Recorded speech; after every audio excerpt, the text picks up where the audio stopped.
Ikiwa zimesalia siku mbili kabla ya maandamano ya vijana wa Gen Z ya kuwakumbuka wenzi wao waliofariki wakati wa maandamano ya kupinga mswada wa fedha wa mwaka 2024 mwaka 2025, serikali imetakiwa kuhakikisha usalama wa kutosha na kuepuka matumizi ya nguvu.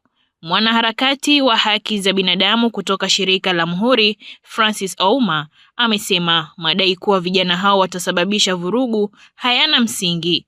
Kwa hivyo rais akisema kuwa sijui kutokuwa na goons, kutokuwa na wapi, la asha, ni yeye na serikali yake wa protect wale watakuwa kiandamana.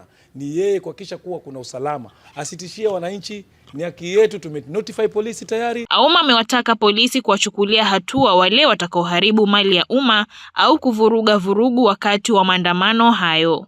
Sisi wenyewe tunajua kuwa maandamano yote ni amani. Watakaa haribu hali ya umma au ni goons au ni wezi, na kuna sheria. Kwa hivyo polisi lazima wajumuike na sisi kuhakikisha kuwa mji uko na salama. Na mtu atakaye vunja, atakaye iba, atakaye dhuru mwenzake, huyo ni adui, huyo ni criminal, na polisi wafanye kazi yao.